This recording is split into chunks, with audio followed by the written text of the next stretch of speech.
Summertime means the trees start screaming. Hi, Yo-Yo. Hi, Yo-Yo.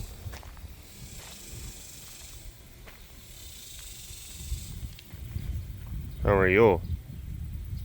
You're eating some just like crinkly dead leaves. She's like, don't judge. Don't judge. There's grass, and you get feed, and you can eat leaves from the trees. I'm not really sure what it is that you're trying to accomplish with the crinkle stuff. I tripped the security system. I kept on saying like, hey, Bubs. And he was just down in there in the barn just barking. Just barking and barking and barking. Come here, Bubs, come here. Come on. I come out like, Bubs, it's me. Bubs, it's me. Hi. Yeah, right? All right. We have stuff. We have things to do.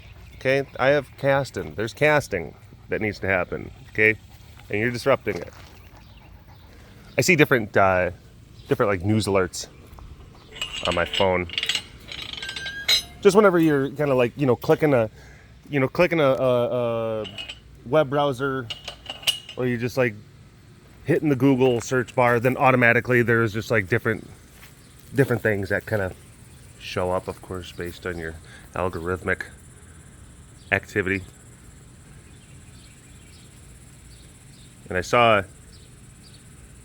saw stuff, and it's just one of those things where you see headlines. You just see headlines, and then you're like, what? I saw a thing that was talking about European heat wave. And I'm like, let me see what sort of heat wave we got going on over here. Over there, I mean. So I started looking up, like today and tomorrow temperatures for a few different places over across the pond. Like London and Dresden and Paris, Rome, Krakow, Madrid. Madrid was the only one. Oh boy.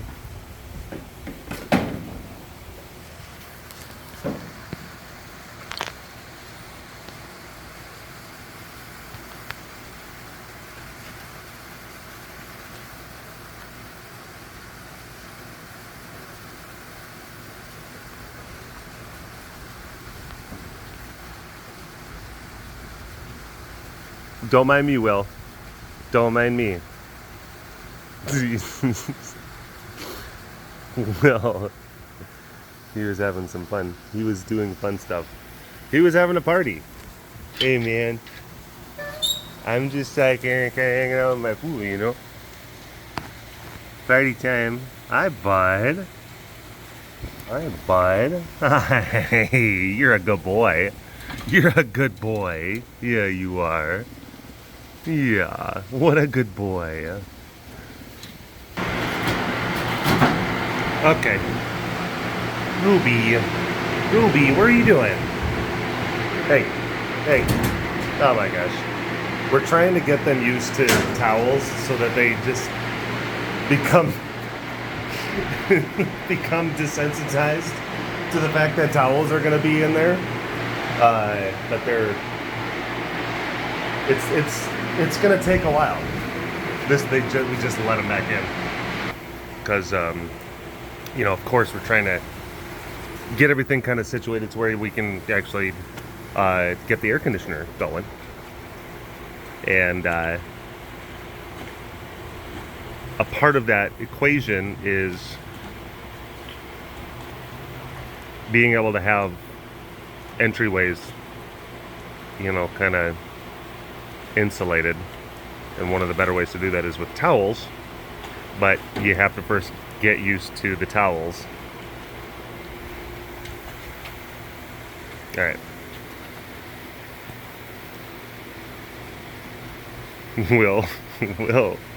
Will's being very cute.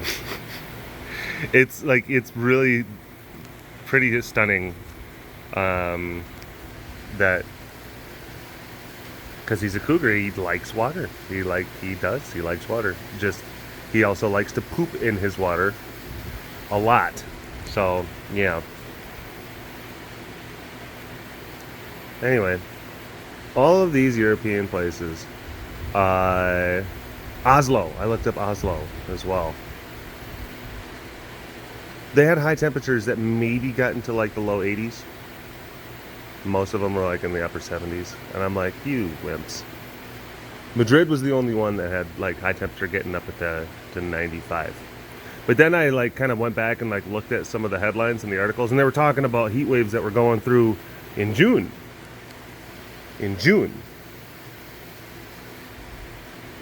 So a few weeks ago.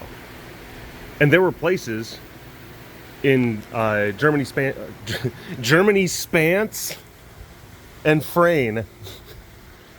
But there were places in Germany, France, and Spain that were getting like Texas temperatures, like 105, 110, breaking records. And I'm like, oh, well, that's different. That probably didn't feel too good to you guys and gals. So, tip my hat. Hopefully you made it through that one okay. It is very hot and we do not believe in air conditioning. It is so hot. Sorry. Yeah. It is very hot. We do not believe in air conditioning, even though approximately 85% of our electricity is taken care of by nuclear power. You guys, that is the crazy thing. France, you guys have all of the electricity you need. Really do. Hi. Shh. Those grasshoppers bugging you. Those grasshoppers are annoying her. I'm sorry. And she's like, well, it started with you annoying me, and then the grasshoppers. So yeah, I'm just in a overall kind of perturbed mood. Oh. Hello, all you big cat lovers out there. It's me, Derek, again. Welcome to another super duper fantastic episode of the Walk Around the Compound webcast. I'm just noticing right now that my this side of my phone has got all sorts of mud all over it. From Will, because this was when, and of course when the camera's paused, Will come up to the side of the fence, and then he like did like the foot shake. It just got muddy water all over me. So thanks for that.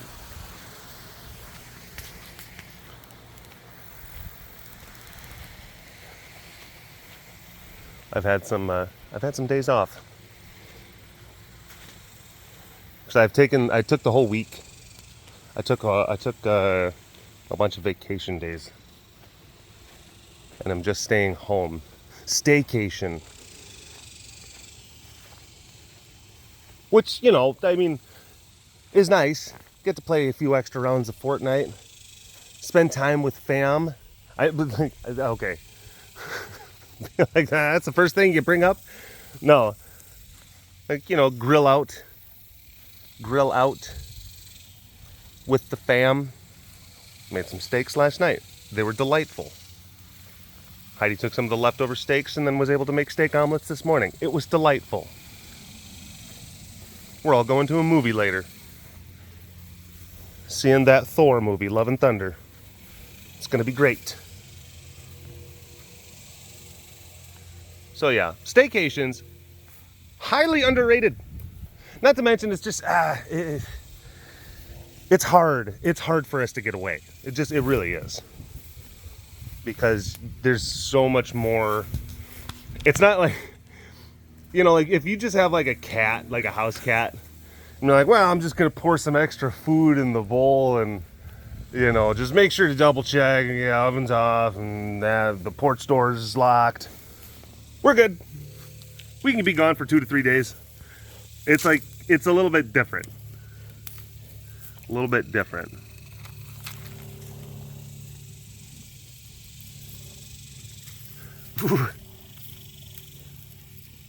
So a lot of times whenever I have vacation days, I'll just take them and then just,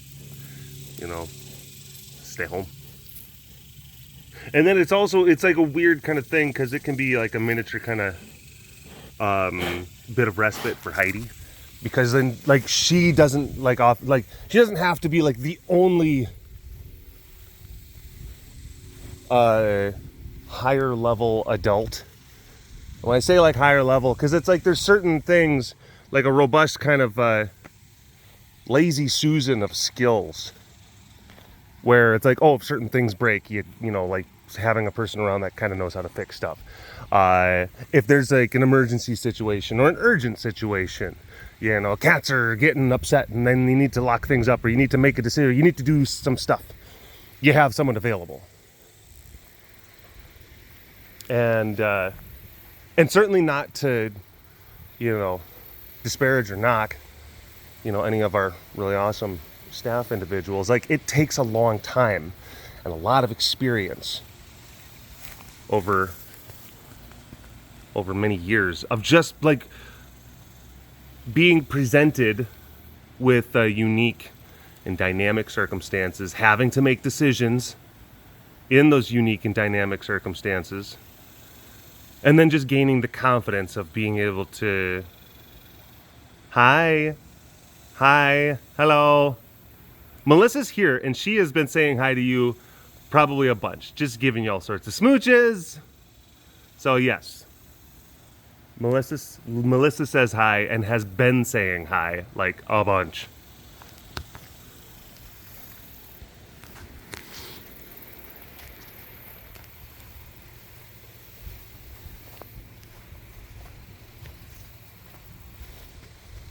But there's so many little weird things that can and do happen that require, you know, someone with a little bit more experience to be able to like make a decision for.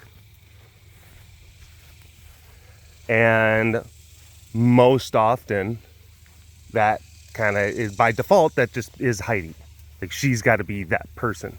And that's over time, like, you know, that definitely, that can be an energy drain. That can be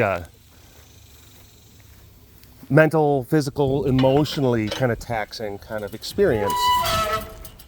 So then another like kind of vacation aspect for her, for me just coming home, is to give her, like, she doesn't have to be that constant like on-call person.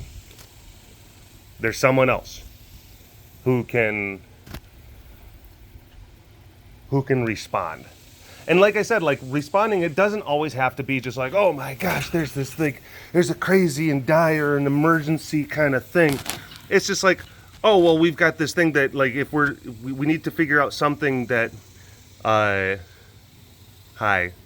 is either going to maximize efficiency or maximize, you know, our ability to operate effectively. A situation that hasn't been encountered before. Like, well, knowing how this system works and knowing how this piece of equipment works and knowing how this kind of cat is going to react to this kind of thing, let's take course 17 alpha.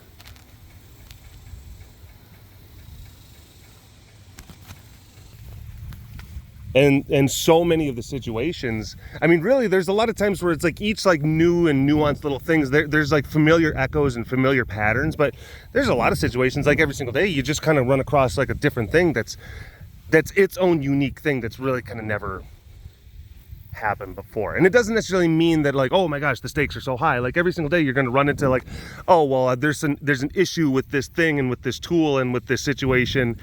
You know, like, oh, I got to park the tractor over here instead of over here. It's like weird little stuff like that. And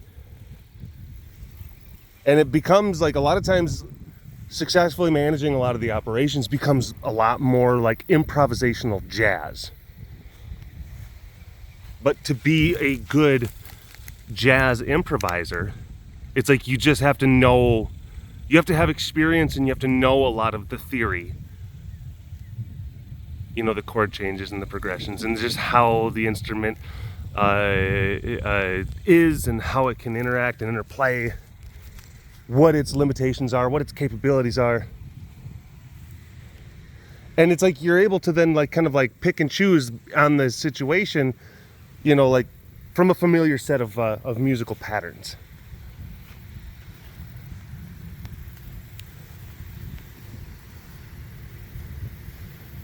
So yeah, that's how that goes. I don't know who keeps on opening up this gate with the doors facing this way, but the doors only can open up so far. So then there's these little gaps that the cats walk through. So it's got to be open this way, this way, this way, because they can open up further.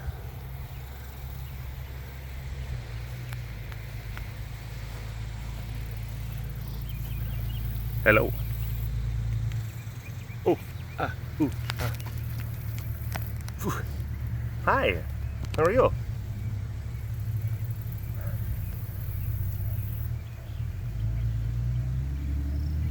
I guess that's the big thing, and just like learning and developing kind of like that sense and that intrinsic understanding that you're gonna regularly be presented with situations that you have never before encountered, that technically speaking, no one's ever really encountered before.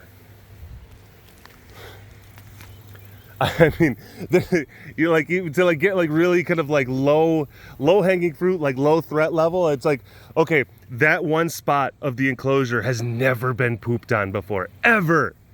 Okay, technically that's a new thing. And let's say that they do, oh my gosh, like now I have to change the way that I look at the angle. But I've scooped up a lot of poop before. I'm familiar with the basic fundamental tenets and the concepts of scooping up poop, so I feel like I'm able to then navigate through this new, technically new situation. That's kind of like a tongue-in-cheek example of the concept I'm talking of, but it's like the overall kind of spirit of that thing kind of applies. Hi, babies. Hi, sugar dumplings. Hi, sugar dumplings. Hi, dumplings of sugar. You are good kitties. You're very good kitties.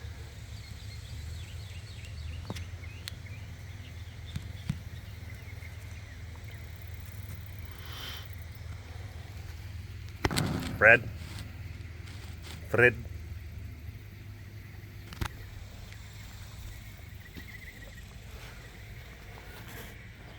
Hi.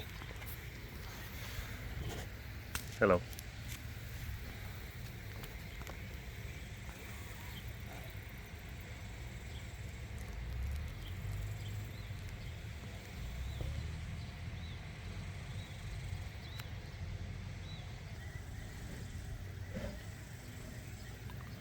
What we got going on over here?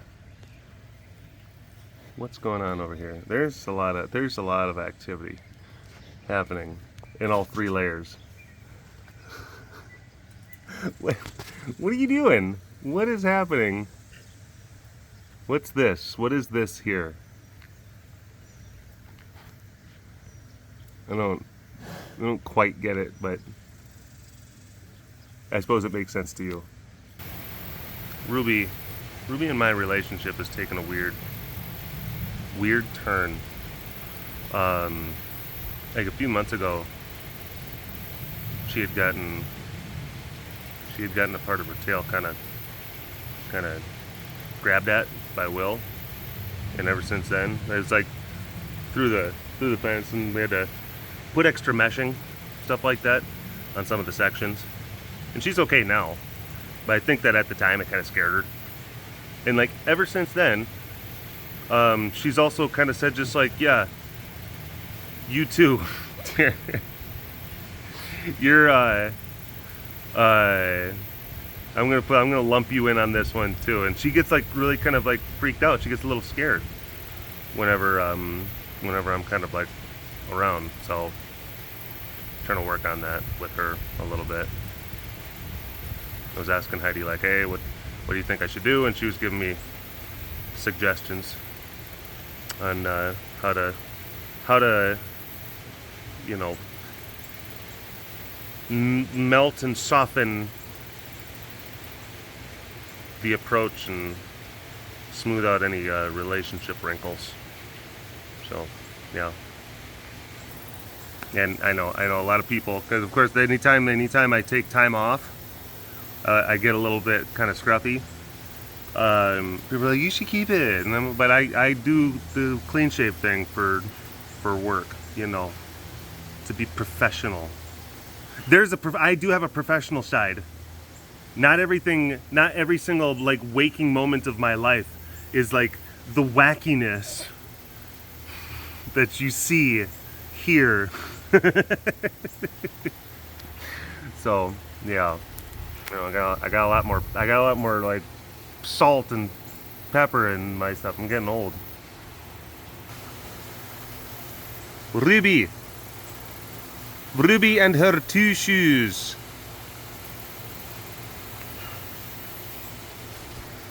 Probably also been exacerbated by the fact that I've been the one that's been like solely cleaning her like the last month or 2, which like then you know, like having to, you know, like either kind of get her locked up or like tell her to like, hey, you get over there, we'll do, and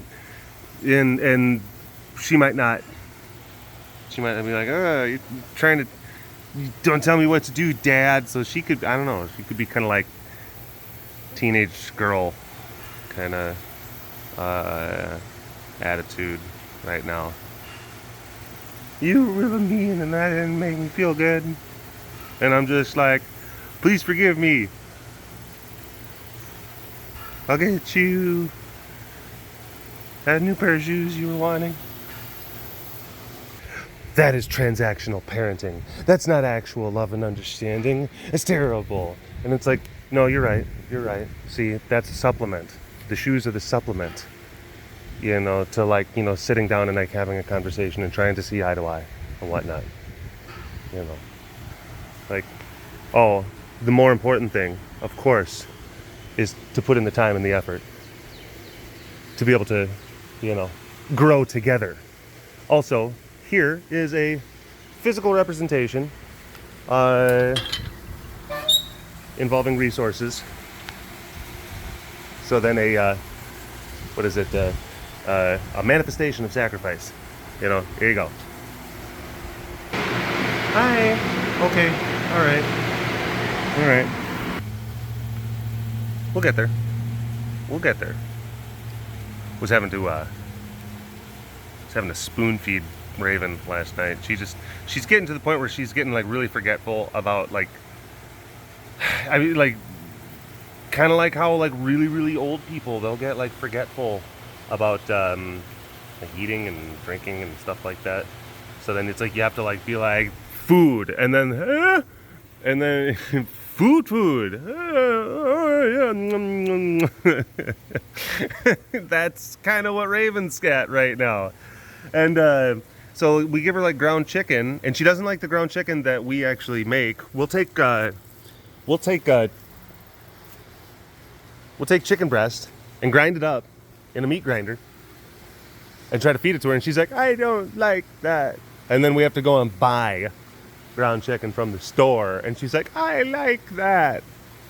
That's kind of like that meme where it's just like, can we stop at McDonald's? And then your mom's like, we got McDonald's at home. I can make you something that's better than McDonald's. That's kind of what Raven thinks. But then like, so now like the ground chicken is like too, we have to like, you know, you have to change it up. So like we have to make sure to mix it with water. And of course we mix it with things like water and mix it with egg, but it's like the consistency, you have to mix it like to make it a little bit kind of more, almost like the consistency of soft serve ice cream. So then you have to kind of mix up the water and the ground chicken. But you can't make it too runny. You can't make it like soupy, like multi-meal porridge type stuff. There has to be like a more rigid kind of viscosity. Something that's not going to just like readily slide or drip off of a spoon. So yeah, that's what she likes. If it's too dry, which is still very moist.